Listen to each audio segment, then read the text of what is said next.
My mother always said she loved us equally.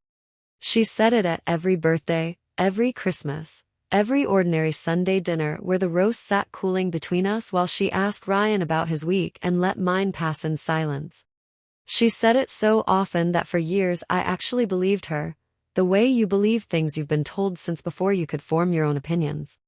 It took me almost 3 decades to understand that the words and the truth were not the same thing, and that a mother can say I love you both the same while her eyes, her time, her patience, and eventually her money all point in one direction.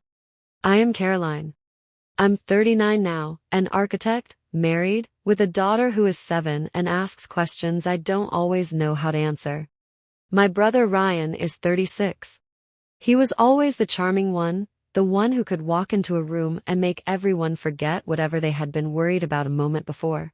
He was also the one who could never hold on to money, who started 3 businesses that failed and borrowed from everyone who would lend, including, always, our mother. I used to tell myself it didn't matter. I built my own life. I studied hard, worked harder, and by the time I was 30 I had a career I was proud of and a family of my own.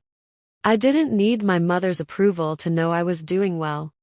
But there is a particular kind of loneliness in succeeding quietly while someone else fails loudly and still gets the applause. Every time Ryan called with a new plan, my mother's voice would light up on the phone. Every time I called with something I had actually accomplished, she would ask, almost as an afterthought, whether I had spoken to my brother lately, whether I could maybe help him out, whether I understood that he just needed more support than I did. I understood. I understood it every single year, at every birthday when his gifts were bigger, every Christmas when his stocking was fuller, every dinner when the conversation circled back to him no matter where it started. I told myself it was fine. I told myself I was the strong one, and strong people don't need this, don't need to be chosen, don't need someone to notice when they walk into the room too. Then my father died. He had been sick for a long time, and in some strange way his illness had been the only thing that kept our family orbiting around a single center. When he was gone, everything my mother had been holding together for his sake simply came apart, and what was left standing was exactly what it had always been, except now there was no one left to soften it. She gave Ryan the house. The house I grew up in, the house with the crooked step on the back porch that my father never got around to fixing. The house where I had drawn my first blueprints on graph paper at the kitchen table. She gave him the car. She gave him what remained of my parents' savings, money my father had worked 30 years to put aside. And when I asked her, not angrily, just quietly, why, she looked at me with an expression that I think she believed was full of love, and she said, "You're independent, Caroline. You don't need it. He needs me more." I remember standing in that kitchen and feeling something inside me go very still and very cold. I didn't argue. I didn't demand my share, didn't threaten a lawyer, didn't even raise my voice. I had spent my whole life being told that my strength was the reason I didn't deserve to be chosen, and in that moment I finally understood that nothing I did would ever change the equation. So I didn't fight for anything. I simply stopped showing up. I want to say it was a dramatic decision, some door slammed and never opened again, but it wasn't like that at all. It was quieter and in its own way, crueler. I stopped calling on Sundays. I stopped driving the 4 hours home for holidays. When she called, I answered, but the conversations grew shorter, more polite, more like 2 acquaintances exchanging pleasantries than a mother and daughter. Eventually even that stopped. Years passed. My daughter was born, and my mother sent a card, and I sent a polite thank you, and that was the entire relationship, folded into a rectangle of cardstock twice a year. I told myself I was at peace with it. I had a husband who loved me, a daughter who adored me, a career that filled the hours I might otherwise have spent grieving a mother who was, in every way that mattered, still alive. I didn't need her. I had proven that my whole life, hadn't I? I was the independent one. I could survive anything, including this. 5 years went by like that. Then one evening, close to dinner, there was a knock at my door. I remember exactly what I was doing, which was helping my daughter with a puzzle on the living room floor, and I remember the particular weight of footsteps on a porch that I somehow recognized before I even opened the door. The way you recognize a voice in another room before you can make out the words. When I opened it, my mother was standing there. She looked smaller than I remembered, and older, her hair more gray than I had pictured it in my mind, and beside her on the porch were 2 suitcases, packed the way you pack when you don't know if you're coming back. I didn't say anything for a long moment. Neither did she. And then she said my name, just my name, nothing else, and something in her voice broke apart whatever version of myself I had spent 5 years building to survive without her. It came out slowly over the following days, in pieces she was clearly ashamed to say out loud. Ryan had lost almost everything. Bad investments, worse decisions, debts that multiplied faster than he could explain them to her. He had sold the house, our father's house, without telling her until the paperwork was already signed.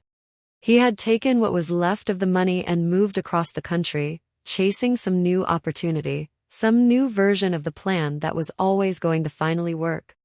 And he had left her behind alone, in an apartment she could no longer afford, with nowhere else to go. I could have said 100 things in that moment. I could have reminded her of every birthday, every dinner where I sat quietly while she asked about him. Some small, tired part of me wanted to. But when I looked at her standing there with 2 suitcases and nowhere to go, I didn't see the woman who had chosen my brother 1,000 times over. I saw my mother, and she was alone and afraid, and fear does not care whose fault it is. I told her she could stay with us. I didn't bring up the house, the savings, or the words she'd said to me in that kitchen years ago. I told myself I was doing it because it was the right thing to do, because whatever she had or hadn't given me, she was still my mother.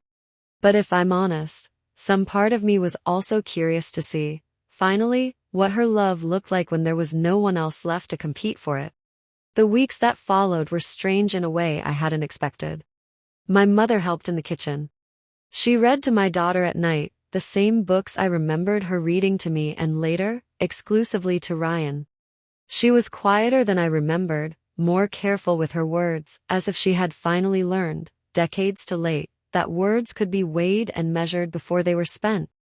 We didn't talk about the past.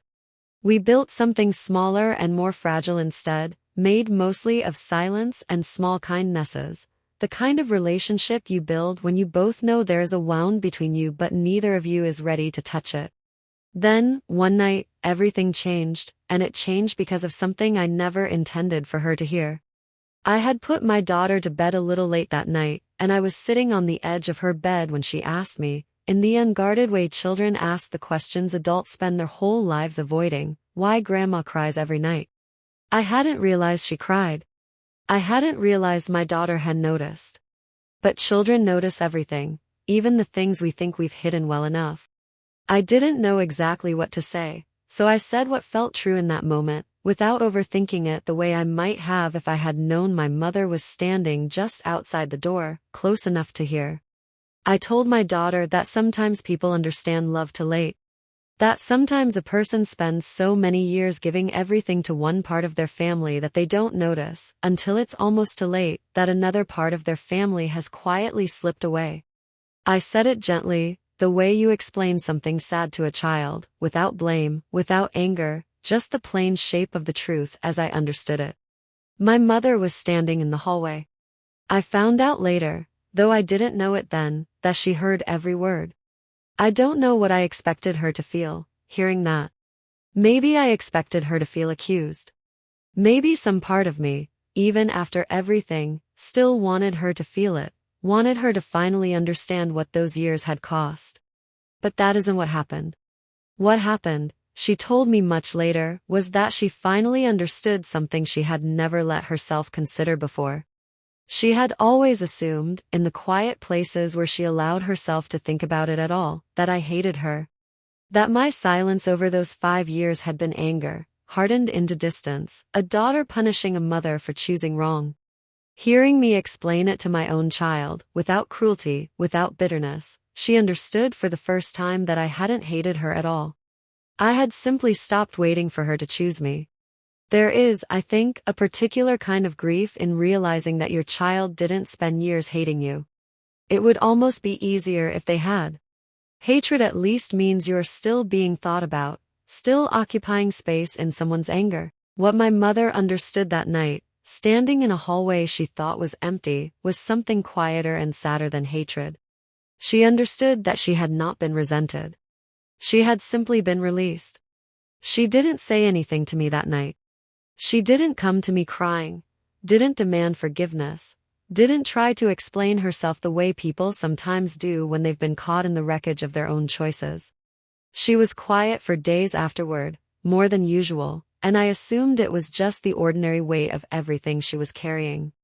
I didn't know until much later what had shifted in her that night, in that hallway, listening to her daughter explain love to a child in words that were, without either of us fully realizing it, meant for her. A few months after that, she came to me one afternoon and told me she had sold her jewelry. Not all of it held much value, she said, but there were a few pieces that did. Pieces my father had given her over the years, pieces I had assumed she would keep forever, the way people keep things that carry more memory than money.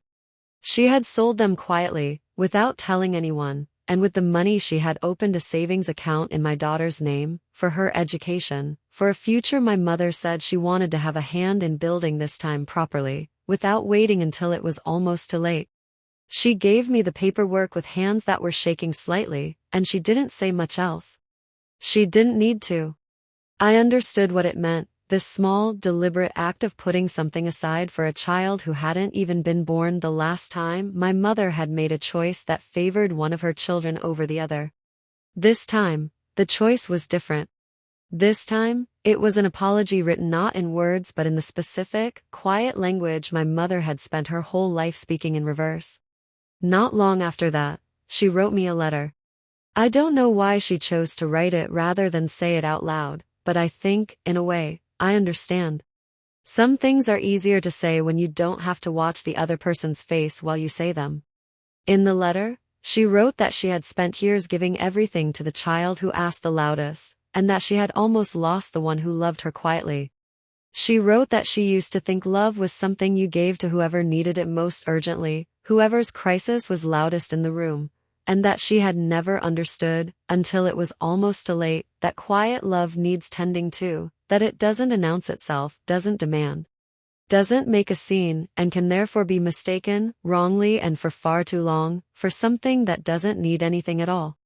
I read that letter sitting at my kitchen table, the same kind of table where I had once drawn blueprints as a child in a house that no longer belonged to any of us. When I finished reading it, I found my mother in the next room, and I didn't say anything either. I just put my arms around her, and she let herself be held in a way I don't think she had let herself be held in years, and for a moment neither of us tried to explain anything, because there was nothing left that needed explaining. The past doesn't disappear because someone finally says the right words. I still remember every birthday where I sat in the corner of the room while the cake was cut for someone else. I still remember the exact sentence she used in that kitchen: "You're independent, he needs me more," and I don't know if I will ever fully stop hearing it. Forgiveness, I've learned, doesn't erase memory. It just changes what you decide to do with it. What I know now is that the past cannot be rewritten, no matter how many suitcases show up at your door, no matter how many letters are written, no matter how many accounts are opened in a grandchild's name. But the future is still unwritten, and that is the part we actually get to choose. Being someone's favorite can give them everything. But forgetting another child can cost you your family. I think about that often now, watching my mother read to my daughter at night, watching her weigh her words the way she never used to. I don't know if every story like mine ends the way this one did. I don't know if every parent gets the chance, or takes it, to understand too late and still, somehow, not be too late after all. I only know that I opened the door that night, and that choosing to let her in didn't erase what came before it. It just meant that whatever comes next, we get to choose it together. Could you forgive a parent who always chose your sibling? I didn't know the answer to that question for most of my life. I only found it the day I stopped needing to ask it, and simply opened the door instead.